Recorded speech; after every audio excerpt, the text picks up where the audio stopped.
Hola, ¿qué tal? Bienvenidos una vez más al podcast de Vigilia Preto Libertatis. Espero que os guste las cosas que no tengo preparadas porque las voy a hacer todavía. Y nada, bueno, vamos al lío.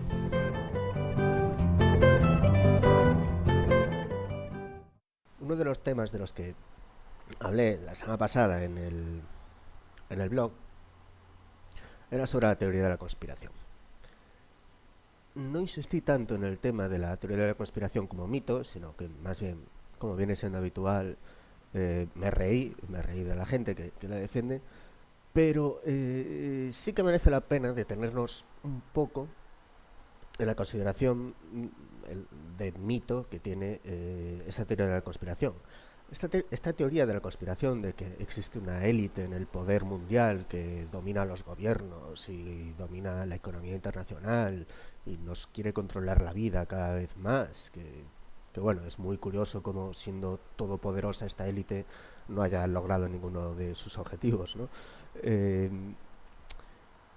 la consideración de esta élite, de la existencia de esta élite, por parte de los conspiranoicos, nos hace gracia a todos. Sin embargo, cuando grupos políticos formalmente constituidos y funcionando y en las instituciones, etcétera, defienden esta misma tesis o defienden este mismo mito, pues ya en lugar de hacernos gracia, pues lo tomamos como algo normal, lo aceptamos y estamos acostumbrados a que exista ese discurso conspiranoico que es exactamente el mismo que el de los conspiranoicos. Es decir, lo que ciertos grupos políticos dicen que es el origen de todo mal, es exactamente lo mismo que dicen los conspiranoicos de los que todos nos reímos y nos entretenemos pues leyendo las chorradas que dicen.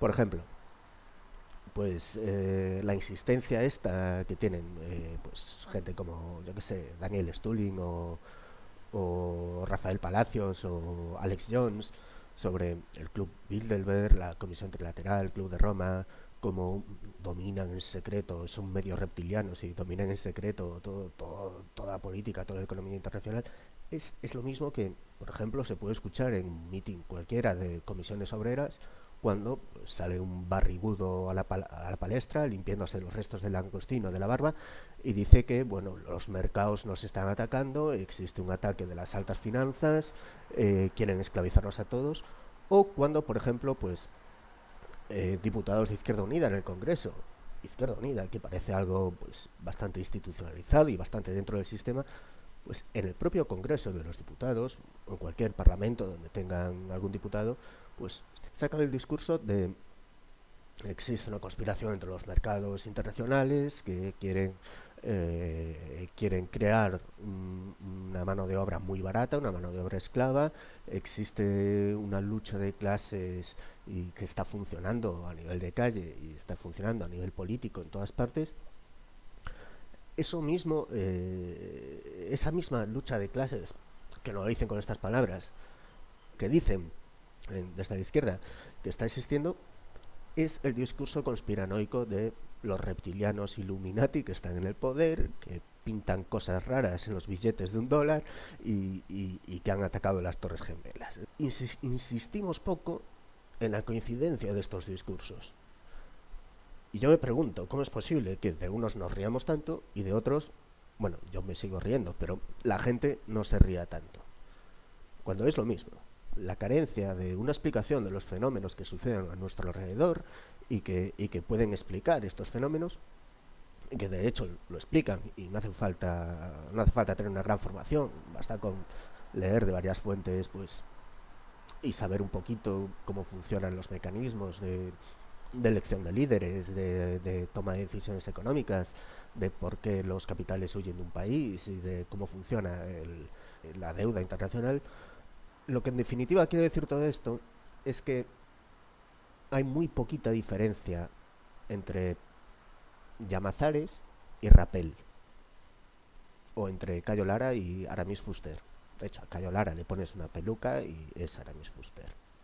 Los dos discursos que manejan pues, tanto los pirados teóricos de la conspiración como Nuestra izquierda, que no es un fenómeno particular de nuestra izquierda, está en toda Europa, la explicación de lo malvados que son los poderes financieros, pues ambos discursos son mitos oscurantistas. En primer lugar, mitos porque son relatos que explican el mundo y que están protagonizados por seres fantásticos y seres sobrenaturales. Es decir, una élite en el poder que domine todo el planeta. Bien, eso es un ser fantástico, un producto de la imaginación. Y es un cuento que explica el mundo, explica pues, cómo funciona el mundo, hacia dónde va el mundo. Tiene bastante escatológico el relato este de la izquierda y de los conspiranoicos, que es el mismo. Si no arreglamos la situación, si no tenemos el poder, el pueblo llano, que habría que definir quién es el pueblo llano, cosa que conecta con el discurso de somos el 99%. No, ojo, cuidado con ese discurso porque hay backfire, ¿no? Eso es disparar con pólvora del rey. Y es además un mito oscurantista. ¿Qué quiere decir esto del oscurantismo? No solo el oscurantismo es defender ideas irracionales, sino que además el oscurantismo evita o trata de evitar que se conozca la verdad. Y aquí hay que tener cuidado con esto de hoy se evita que se conozca la verdad, que es la verdad, ¿no? No, es simplemente el oscurantismo es simplemente pues es una línea de pensamiento que dice que la gente no se debe instruir, la gente no debe ser educada. Y este discurso de la izquierda y de los conspiranoicos tiene mucho de mito oscurantista, porque al dar una explicación, bueno, todo mito es oscurantista en cierta medida, al dar una explicación de los fenómenos que suceden en el mundo, al dar una explicación de por qué a Paquita la echan de su casa, al dar una explicación de por qué está todo mal, impiden desvelar las causas reales y racionales y prosaicas de por qué ocurren estas cosas. Entonces es curioso tener en cuenta esto. ¿Usted votó? Sí, señor. Al PSOE, ese como le llamen. ¿Al de Felipe González? Al de Felipe. ¿Has votado ya? Pues no he votado. ¿Vas a votar? Bueno, es que no puedo votar porque no tengo la edad. Si tuviera la edad, pues votaría. ¿Y a quién hubieras votado? Al Partido Socialismo del Obrero. ¿Y por qué partido va a votar? Pues no lo sé, que como no sé leer, no lo sé el partido que voy a votar. Pero ¿a usted le han mandado papeletas a su casa? Porque veo que tiene en la mano. Sí, porque lo cogió ahí. ¿Lo ha cogido usted del colegio electoral? Aquí les va este. Bueno, ¿y entonces qué va a hacer? ¿Cómo se las va a arreglar? Pues no lo sé, cómo me lo voy a arreglar. Una cosa un poco rara sobre la historia de España. No sé si vais a estar de acuerdo o no conmigo, pero no es raro que a diferencia de la historia de otros países, en España no haya revoluciones.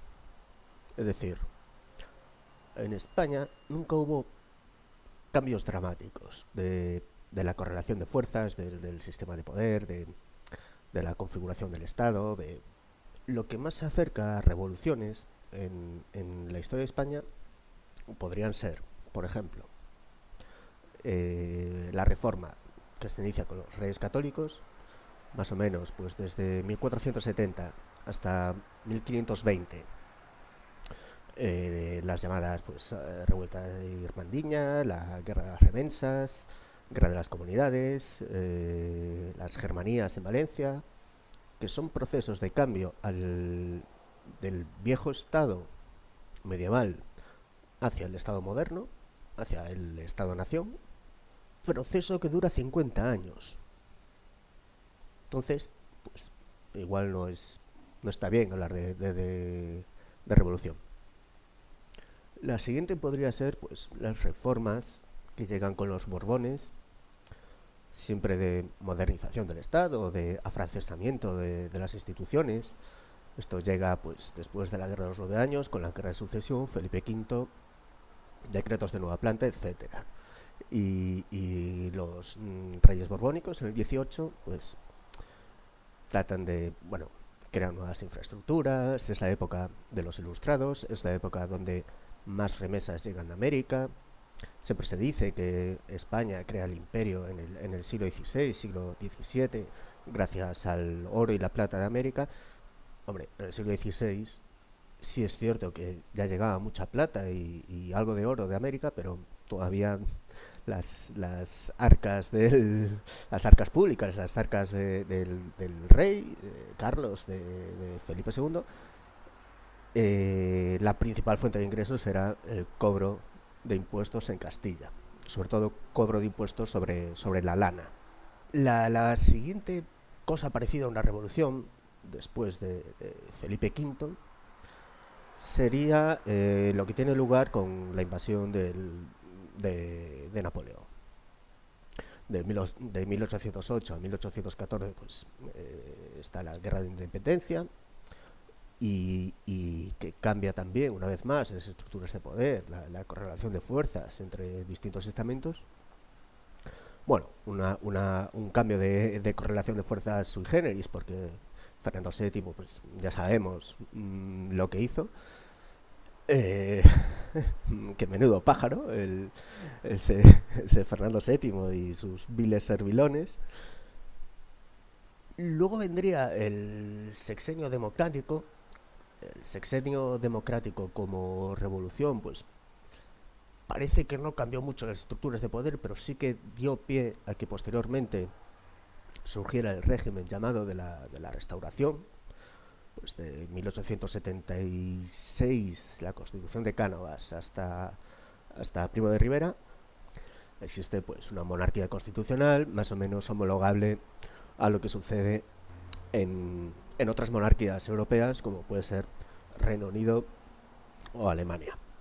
Luego, sí es cierto que hay una guerra civil y que vuelve a haber un gran cambio. Bueno, que también habría mucho que hablar, ¿no? Porque el régimen de Franco, pues, al principio deja prácticamente intactas muchas de las leyes de la Segunda República.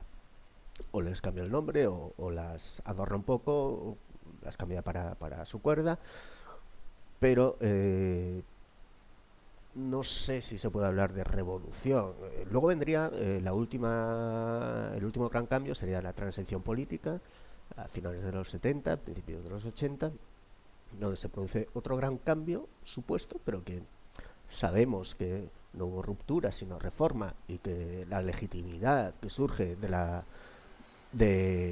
España democrática, de la Constitución del 78, pues es una legitimidad heredada de la legitimidad anterior franquista, que viene de una legitimidad de la victoria en una guerra. Es decir, la legitimidad de las armas, al fin y al cabo. Entonces, es muy raro, no hay una gran épica revolucionaria a la que se pueda otorgar razones o causas de grandes cambios. ¿Puede ser eso, esta falta de revoluciones en España, la explicación de algo, de alguna forma de ser, de alguna diferencia respecto a otros países?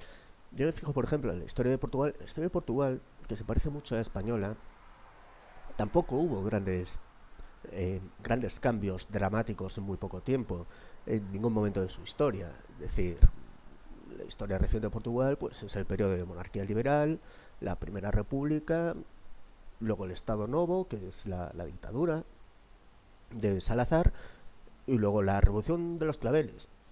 Pues tampoco se cambiaron las estructuras de poder.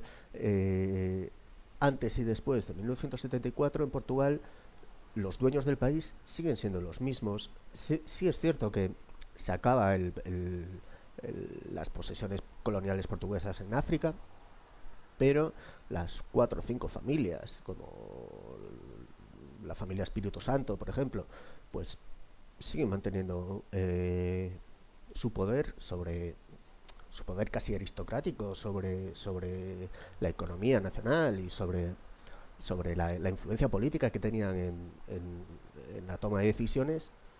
Tampoco Portugal parece que haya revoluciones, y Ya sabemos que España y Portugal son así como países muy extraños dentro de Europa Occidental, sobre todo en los últimos 200 años. Sin embargo, otros países donde sí hubo revoluciones, sí hubo grandes cambios dramáticos en muy poco tiempo, pues han tenido una historia distinta. El Reino Unido tuvo a Cromwell, Francia tuvo el terror, ¿no?